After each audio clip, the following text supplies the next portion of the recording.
If you're struggling to build project reports that actually get read, you're not alone. Many people spend hours creating reports only for them to be ignored or skimmed. Today, I'm going to show you how to build project reports that not only get attention, but also hold it. Stick around till the end because I'll share a secret tool that will make your reporting a breeze, and it's only available for you through this channel. So, how do you build a project report that actually gets read? First things first, focus on clarity. If your report looks like a wall of text, no one's going to read it. Break up the content into digestible sections. Use headings and bullet points to make important points stand out. The easier it is to skim, the more likely someone will read through it. Next, get to the point quickly. Start with a punse. Clear executive summary. This is the most important part of your report. Don't bury the key takeaways in the middle. Put them up front. It should summarize the problem, solution, and progress, all in a couple of short paragraphs. That's it. If they're only going to read one part, make sure it's this.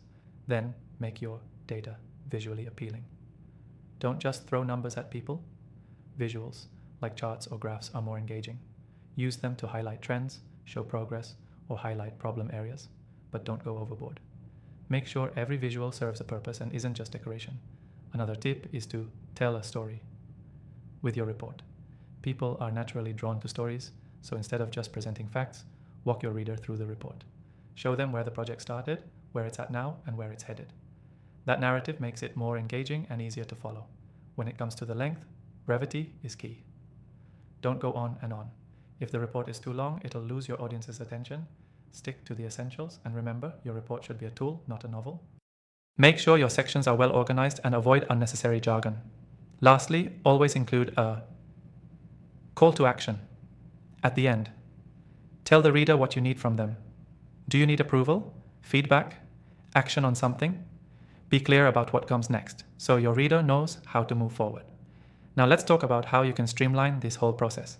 I've tried all the most popular software tools for project reporting, and I'm excited to share a tool that will save you time and ensure your reports actually get read. The software we'll be using is intuitive and perfect for creating clear, concise, and engaging project reports. I've got an exclusive free trial for you in the description below, available only to viewers of this channel. So check it out and follow along. The key takeaway from this video is clear, concise, and engaging reports get read. Focus on making your report easy to skim, get to the point quickly, and use visuals to make your data stand out. Organize your report logically and finish with a call to action that tells the reader what to do next. Don't forget to grab the free trial for the software we used in the description below. It's exclusive to you, my viewers, and will make your reporting process a lot easier. Thanks for watching, and I'll see you in the next video.